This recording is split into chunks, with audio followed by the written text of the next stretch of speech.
தகுதியில்லா அடிமை என்னை அணைக்கிறேன், தாங்கி தாங்கி வழி நடத்தி மகிழ்கிறேன். தகுதியில்லா அடிமை என்னை அணைக்கிறேன், தாங்கி தாங்கி வழி நடத்தி மகிழ்கிறேன். அதிசயங்கள் ஆயிரம் அன்பரேனும் கரங்களிலே, அதிசயங்கள் ஆயிரம் அன்பரேனும் கரங்களிலே, நன்றி நன்றி நன்றி என்று சொல்லுகிறேன். நல்லவரே உம் நன்மைகளை நினைக்கிறேன், நன்றி நன்றி நன்றி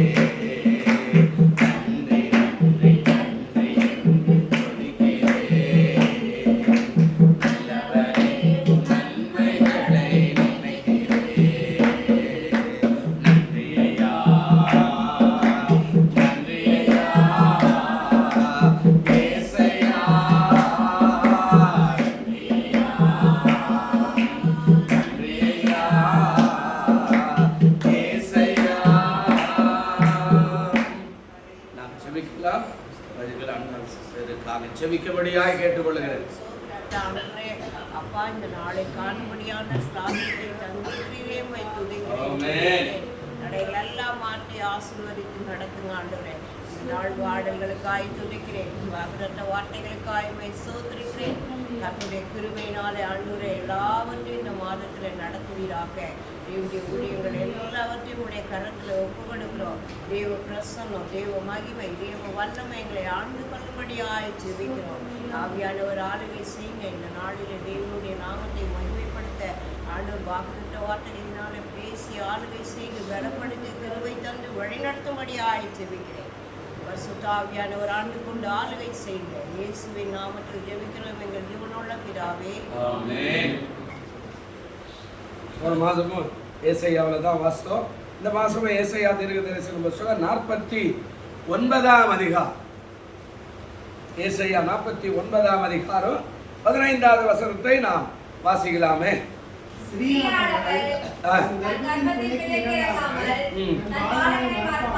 தன் பாலகனை மறப்பாலோ, அவர்கள் மறந்தாலும் நான் உன்னை என்ன செய்யறதில்லைங்க, மறப்பதே இல்லை. அவர்கள் மறக்கலாம், ஆனா நான் உன்னை என்ன செய்ய மாட்டேன், மறக்க மாட்டேன். இது வார்த்தை என்பது நாம் சரியா பிடிச்சிட்டு நடனமானா உண்மையா அது கிரியேச்சு. அடிக்கடிக்கு நம்முடைய அரசியல், ஆன்மீகம், உலகத்தோடு சேர்த்தே சில காரியங்கள் எல்லாம் சொல்லுவோம். நம்ம பைபிளில் என்ன இருக்குதோ அதுதான் அரசியல்வாதியே சொல்லுவோம்.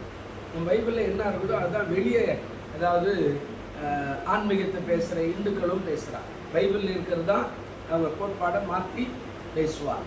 அப்போது வருமுன் காக்கிற திட்டங்கள், நன்மை பெற்றுக்கொள்கிற திட்டங்கள், உத்தமமாக இருக்கிறது, உண்மையாக இருக்கிறது, ஒழுக்கமாக இருக்கிறது, பரிசுத்தமாக இருக்கிறது, ஒருவனுக்கு ஒருத்தி, அப்படியெல்லாம் பைபிளில் தான் எல்லாமே சொல்லப்படுது. எடுத்து அவர்கள் அதை அவங்க உலகத்தில் பறைசாற்றுவாங்க. அப்போது பைபிள் தான் முன்னோடி, ஆண்டவர் தான் அதுக்கு முன்னோடி. பழையவர்களெல்லாம் புதியவர்களாய் மாறும் அப்படின்னா, பழைய காரியம்னா புதியவர்களாய் மாறும், ரிட்டர்னில் வரும். இந்த கேஜிஎஃப் போல தங்கவயலுக்கு போனீங்கன்னா பெரிய ராட்டினம் இருக்கும். நம்ம ஊரில் நம்ம எக்ஸிபிஷனில் போட்டுக்கிற ராட்டினம் மாதிரி பாதி ராட்டினம் பூமிக்குள்ளே இருக்கும், பாதி ராட்டினம் மேலே இருக்கும். அந்த அந்த தங்கத்தை வெட்டி எடுக்கிற மண்ணோட அது மேலே வரும், தண்ணி எல்லாம் அப்படியே ரவுண்ட் எல்லாம் உள்ளே போகிறவன்னா அதில் தான் போகணும். அவன் இங்கே இறங்கிட்டான்னா அவன் அப்படியே உள்ளே போய் 800 வரைக்கும் போயிட்டு இருப்பான். அது உள்ள இந்த சுரங்கம். அப்போ அந்த இறங்கிறதுக்கான வழி அந்த ராட்டினம் தான். அதில் பாதி ஒரு 30 சேர் இருக்குதுன்னா 30ல் பாதி 15 மேலே இருக்கும், 15 உள்ளே இருக்கும். அப்படியே ரிட்டன் அந்த மிஷின் சுற்றிக்கிட்டே இருக்கும். அதில் தான் இறங்கி உள்ளவே போகணும். அதாவது திடீர்னு ஒரு துக்கம் மாதிரி ஆயிடுச்சுன்னா அவன் செத்து போயிடுவான், அவ்வளோதான், ஒன்றும் பண்ண முடியாது. அப்போ அதில் தான் இறங்கணும், அதில் தான் இறங்கி உள்ளே போகணும்.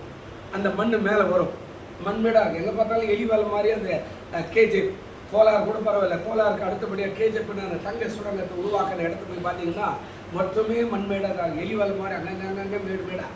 இப்போ அதை நிறுத்திட்டாங்க. அங்கே சில பிரச்சனை வரும்போது அங்கே நிறுத்திட்டாங்க அதெல்லாம். இப்போ அது வெறுமனே சும்மா காட்சி பொருள் மாதிரி. அப்போது உள்ளே இறங்கி போகிற மாதிரி. அப்போது ஆண்டவர் சொன்னார், பழையவைகள் தான் புதியவைகள் தான். அப்படி ரிட்டர்னில் திரும்பி திரும்பி தான் எல்லாமே வரும். வார்த்தை வரும், சம்பவங்கள் வரும், சூழ்நிலைகள் வரும், காரியங்கள் வரும். எல்லாமே ரிட்டர்னில் தான் வரும். எல்லாமே பைபிளில் சொன்ன வார்த்தை தான் இங்கேயும் இந்த மாதமும் ஆண்டவர் சொல்கிறாரு. என்ன சொல்கிறார்? ஸ்திரீயானவர் தன் கர்ப்பத்தின் பிள்ளைக்கு இறங்காமல் தன் பாலகனை மறப்பாளோ, அவர்கள் மறந்தாலும் நான் உன்னை என்ன செய்ய மாட்டேன். இதை வாசிக்கும் போது நான் ரட்சிக்கப்படுறதுக்கு முன்னாடி எனக்கு இதெல்லாம் தெரியும். நான் ரட்சிக்கப்பட்ட பைபிள் இப்படி கூட உலகத்தில் இருப்பாங்களா? நம்ம கிராமத்தில் போகிறோம்ல, அப்போ பாருங்க, அங்கெல்லாம் ஒரு பிள்ளை அப்படியே அரவணைச்சிக்குவாங்க. ஐயோ விட மாட்டாங்க. சோறே இல்லைன்னா கூட அந்த பிள்ளைக்கு சோறை போட்டு இந்த அம்மா பட்டினியாக இருப்பாங்க. ஆமாம், இதெல்லாம் தான் பார்த்துக்குறோம். ஆனால் ஒரு பிள்ளையே தாய் மறப்பாளை அப்படின்றது பைபிளில் வாசி தான் நான் தெரிஞ்சுக்கிட்டேன். ஆனால் அதுக்கப்புறமா நம்ம உலகத்துக்கு வரும்போது, பட்டணங்களில் வரும்போது இதெல்லாம் நம்ம பார்த்தோம். நடுவில் எத்தனோ சமூகம் நடந்து பாருங்க. பிள்ளையை பற்றிட்டு நம்ம கால்வாயில் போட்டு போகிறவங்க, முள்ளு செடியில் போட்டு போகிறவங்க, அது நாய் கடிக்குதா பேய் கடிக்குதான்னு தெரியாத தூக்கி போட்டு போகிற எல்லாரும் இந்த சகோதரிகளை நான் பார்த்த உடனே இதுதான் உண்மை அப்படின்றது அப்போ தான் எனக்கே தெரியும். இப்போ ஆண்டவர் இந்த மாதம் சொல்கிறாரு, அவர்கள் மறக்கலாம், உன்னை பெற்றவர்கள் மறக்கலாம், உற்றார் உறவினர் மறக்கலாம், நண்பர்கள் மறக்கலாம், உலகம் மறக்கலாம், வேலை ஸ்தாபனங்கள் மறக்கலாம், ஆனால் நான் உன்னை என்ன செய்ய மாட்டேன், மறப்பதே இல்லை என்று வாக்கு கொடுக்கிறார். அதாவது உன் தாய் உன்னை மறக்கலாம், நான் உன்னை என்ன செய்ய மாட்டேன், மறக்க மாட்டேன் அப்படின்னு வாக்கு கொடுக்கிறார். அப்போ தாய் மறந்தாலும் நான் உன்னை மறக்காம உன்னை ஆசீர்வாதத்தோடு நன்மையோடு கூட நான் உன்னை அரவணைக்கிற ஒரு ஆண்டவர் என்று ஆண்டவர் சொல்றார். அப்போ இந்த மாதம் நம்ம தைரியமா சொல்லுங்க, ஆண்டவரே என்னை மறவாத 11 மாதம் கூட்டு வந்தீங்க இல்லை, இந்த 12வது மாதத்தையும் முடிச்சு ஆண்டவரே 2026 கொண்டு போய் என்ன சேருங்க அப்படின்னு சொல்லி ஜெபம் பண்ணுங்க. கர்த்தர் உங்களை ஆசீர்வதிக்க அவர் வல்லவராய் நல்லவராய் இருக்கிறார். அல்லேலூயா. அவர் மறக்க மாட்டார். நீங்க பைபிளில் வாசிங்கன்னா ஒரு இடத்துல, ஏன்னா பெரிய பிரசங்கம் அது ரொம்ப நீளமாக போயிடும், உங்களுக்கு சுருக்கமாக சொல்லிடுறேன். ஒரு இடத்துல ஆண்டவருடைய பிள்ளைகள் போகிறாங்க, அமலேக்கின்னு இடம் விட மாட்டேங்கிறா.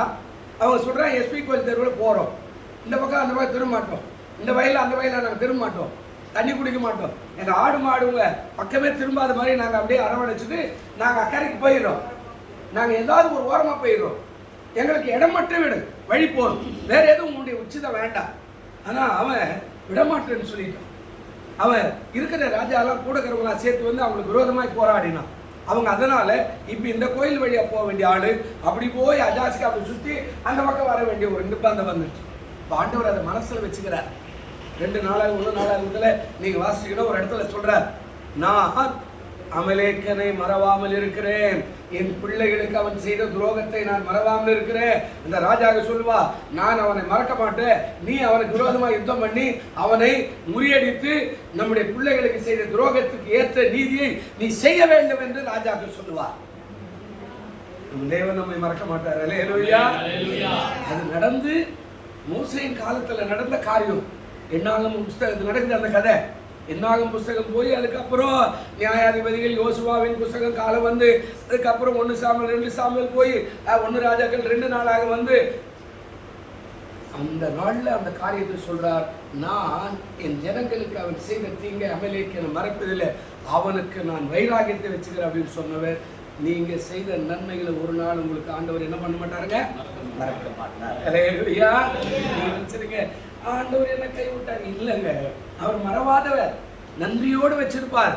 ஒரு சின்ன காரியத்தை தான் சொன்னார், என் நாமத்தின் நிமித்தம் உங்களுக்கு ஒரு கலசம் தண்ணீர் கொடுத்தால் அதன் பலனை நீ அடையாம போகாய், நீ பெற்றுக்கொண்டு தான் போவ அப்படின்னு சொல்லிக்கிறவர் மறக்க மாட்டார்.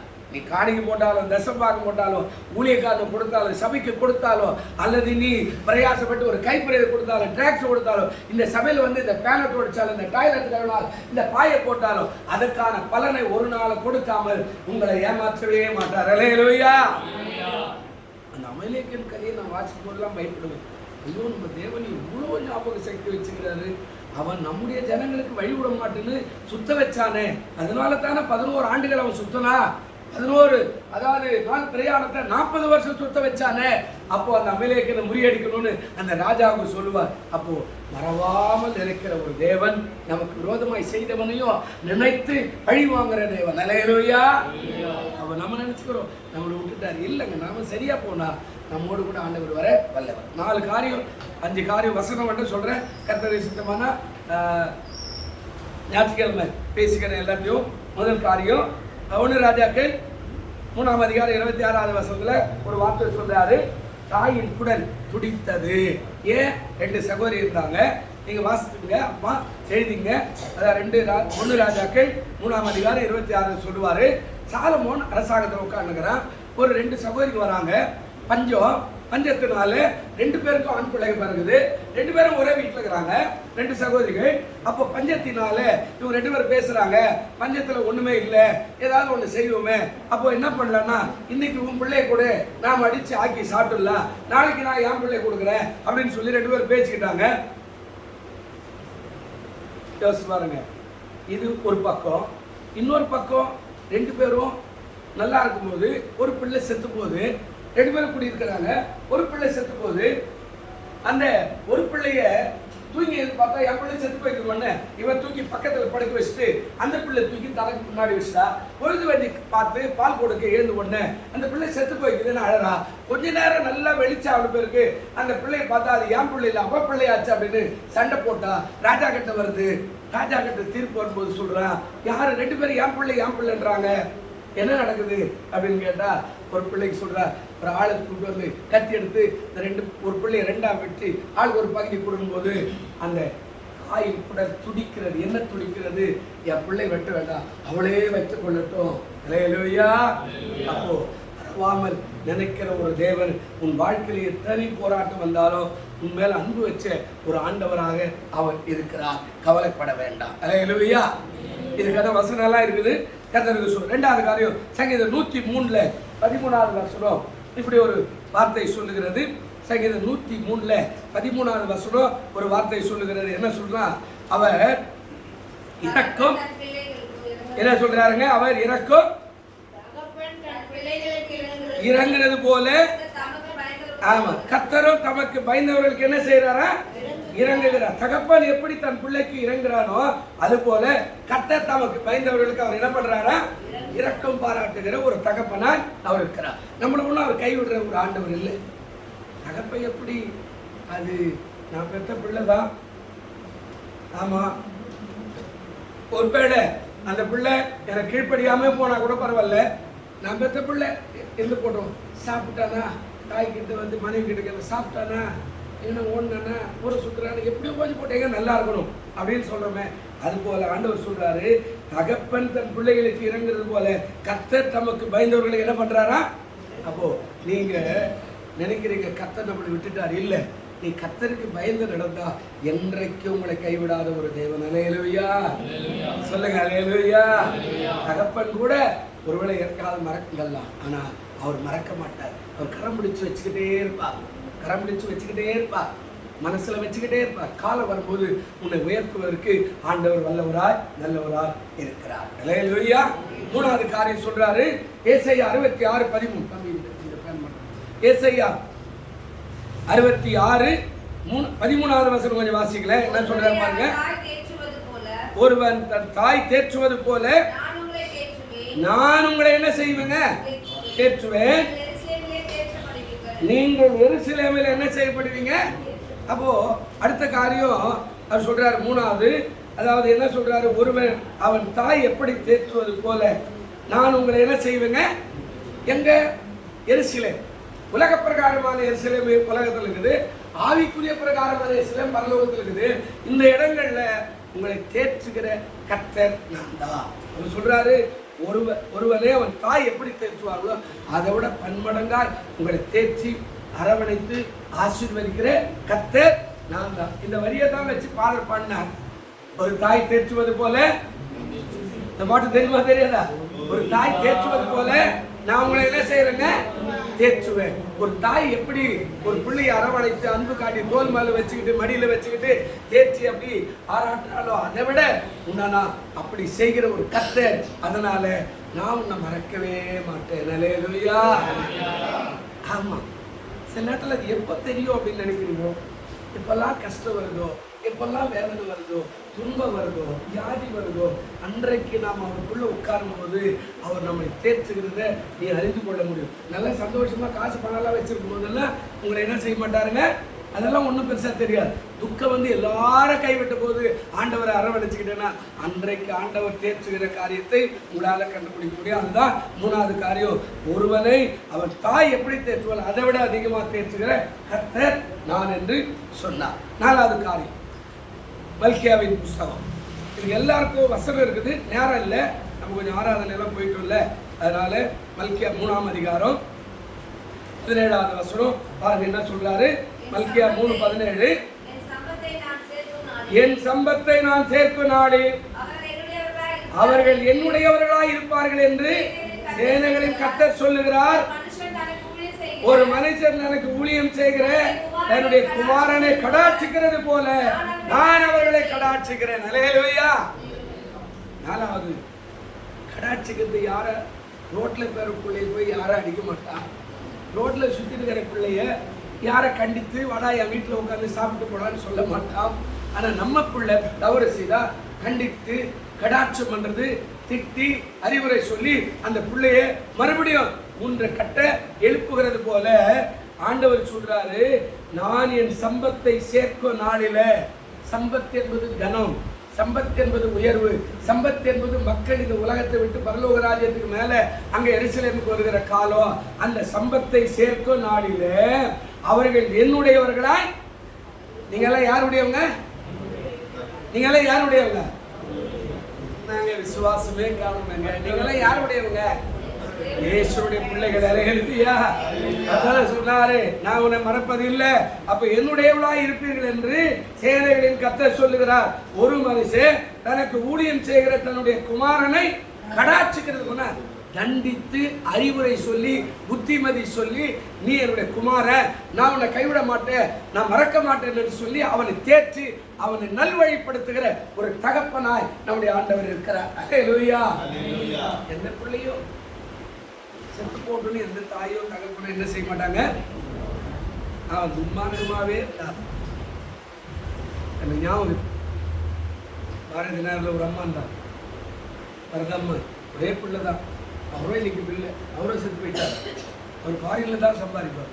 ஆனால் அந்த அம்மா என்ன பண்ணுவோம், வீடு வீடாக காலையில் போய் அங்கே பெருக்கி கோலம் போட்டு தண்ணி எல்லாம் தெளித்து 100 ரூபா 50 ரூபா 150 ரூபான்னு வாங்கிடுவோம். வாங்கி வந்து நேராக அங்கே வெள்ளிக்கிழமை வரும்போது அது பிரித்து இங்கே ஒரு 10 ரூபா போட்டு அங்கிட்டு ஒரு 10 ரூபா கொடுப்பாங்க. நம்ம அப்படின்னா இல்லை நான் ஒத்த பிள்ளை பத்தேன், உரியில் வச்சு சோறு போட்டு முட்டையும் அதுவுமா இதுவுமா கொடுத்து அவனை வளர்த்தேன். அவன் கல்யாணம் பண்ணி வச்சு துபாய்க்கு போனான், அவன் என்னை மறந்துட்டான், எனக்கு எதுவுமே கொடுக்க மாட்டேன்றான். பரவாயில்ல, நான் வீட்டு வேலை செய்கிறேன், எங்கள் அப்பா என்ன ஏசுனார் காப்பாத்துறாரு. அல்லேலூயா. அந்த அம்மா போனதுக்கு அவரும் போயிட்டார். நல்ல கவனிங்க. அப்போ ஒரு குமாரனை எப்படி கடாட்சம் பண்றாரோ அது போல நல்வழிப்படுத்துகிற தேவன் நானாக இருக்கிறேன். 5 மத்தேயு சுவிசேஷம். மத்தேயு சுவிசேஷம் 7ஆம் அதிகாரம் என்ன சொல்றாரு பாருங்க. 11வது வசனம் என்ன சொல்றாரு பாருங்க. ஆகையால் பொல்லாதவர்களாய் இருக்கிற நீங்கள் உங்கள் பிள்ளைகளுக்கு நல்ல ஈவுகளை கொடுக்க அறிந்திருக்கும் போது பரலோகத்தில் இருக்கிற உங்கள் பிதா தமிழத்துல வேண்டிக் கொள்ளுகிறவர்களுக்கு நன்மையானவளை கொடுப்பது அதிக நிச்சயம் அல்லவா. அல்லேலூயா. அது சொல்றாரு, பொல்லாத மனுஷரா இருக்கிற நீங்களே உங்க பிள்ளைங்களுக்கு நல்ல இவா பார்த்து ஞாயிற்றுக்கிழமைனா கறி வாங்கிட்டு வரணும், ஞாயிற்றுக்கிழமைனா கறி சோறு போடணும், ஞாயிற்றுக்கிழமை என் பிள்ளைக்கு பிரியாணி போடணும், ஞாயிற்றுக்கிழமைனா என் பிள்ளைக்கு நல்ல காரியம் செய்யணும், வருஷத்துல ஒரு முறை எங்கன்னா கூட்டு போகணும், துணிமணி வாங்கி கொடுக்கணும், அந்த பிள்ளைகளை நல்லதே கொடுக்கணும்னு நினைக்கிறியே, அதை விட உங்கள் பிதா நம்மிடத்துல வேண்டிக் கொள்ளுவர்களுக்கு நன்மை அவளை கொடுப்பது அதிக. அப்போ சொல்றா, சிறியானவள் தன் பாலுகளை மறந்தாலும் நான் உன்னை என்ன செய்ய மாட்டேங்க. பிடிச்சுக்கிட்டேன்னா இந்த வசனத்துக்கு கீழே போயிட்டே இருப்பது நிறைய கிடையாதான் சொல்லுவார். அப்போ அவரை பிடிச்சுக்கிட்டேன்னா அவர் மறவாமல் நினைக்க அவர் வல்லவராய் கொல்லாதவளா இருக்கணும். இல்லை, நம்ம யாரையுமே ஃபுல்லா நேசிக்கிற ஆட்கள் கிடையாது. இல்லை, நல்லா பேசுவோம் கொஞ்ச நேரத்தில், அதுக்கப்புறம் பேசுவோம் அவன் இப்படி மோசக்கார நாசுக்கார அப்படியெல்லாம் சொல்லுவோம். இல்லை, ஆனா ஆண்டவரா தான் சொல்றேன், பொல்லாத மனுஷராக இருக்கிற நீங்களே உங்க பிள்ளைகளுக்கு நல்ல நல்ல இவ கொடுக்கும்போது உங்கள் பரமபிதா உங்களுக்கு நல்லதை செய்ய மாட்டாரா? அதிக நன்மைகளை செய்ய அவர் வல்லவராக இருக்கிறார். கடைசியா சொல்றார், ரோமர் எழுதின நிருபம் 11ஆம் அதிகாரம். ரோமர் 11ஆம் அதிகாரம் என்ன சொல்றாரு? 29வது வசனம் பாருங்க. தேவனுடைய கிருபை வரங்களும் அவர்களை அழைத்த அழைப்பும் மாறாதவைகளே. யாருங்க என்ன சொல்றாருங்க? தேவனுடைய கிருபை வரங்களும் உங்களை அழைத்த அழைப்போ என்னதான் அவர்களே என்று எடுத்துருங்க. இப்ப உங்களை பேர் போட்டு வாசி பாருங்க. தேவனுடைய கிருபை வரங்களும் எங்களை அழைத்த அழைப்போ என்னவா இருக்குது? மாறவே மாற. நீயா கைவிட்டா தவிர அவர் ஒண்ணு கைவிடவே மாட்டார். அப்போ ஆண்டவர் சொல்றாருங்க, தேவனுடைய கிருபை வரவு மேல இருக்குன்னு அப்படியே தக்க வச்சுக்க. ஆமா, வீண் வார்த்தை பேசியத இழந்துராத, வீண் காரியங்களை செய்தால் இழந்துராத. இந்த கிருபை போயிடுச்சுன்னா நீ ஒண்ணுமே இல்லை. இந்த கிருபையை வச்சுக்க, கிருபையை தக்க வச்சுக்க. அந்த கிருபை இல்லைன்னா உனக்கு ஒண்ணுமில்லாத போயிடும். அதான் ஆண்டவர் சொன்னார். என்ன பண்ணாருங்க?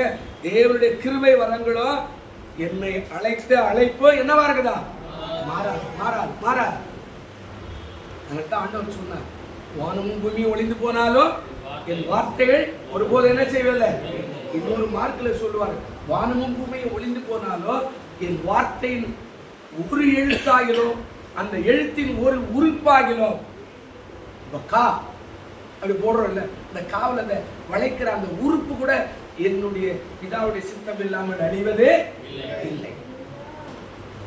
ஒரு சொல்றாரு பாருங்க. அப்போ உனக்கு கொடுப்பேன்னு சொன்னா கொடுக்காம உன்னை என்ன பண்ணுவாரு? விட்டுருவாரா? இல்லை, நான் மறக்க மாட்டான். கர்த்தர் நல்ல எழுந்திருப்போம்.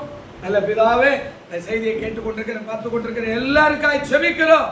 கர்த்தர் ஆசீர்வாதியும். சரியானவள் தன் பாலகனை மறப்பாளோ, அவர்கள் மறந்தாலும் நான் உன்னை மறப்பதில்லை என்று சொன்னவர். இன்றைக்கு மறவாமல் எங்களுக்கு இந்த மாதம் முழுவதும் எங்களை பாதுகாத்து வழி நடத்தும். ஆசீர்வதி.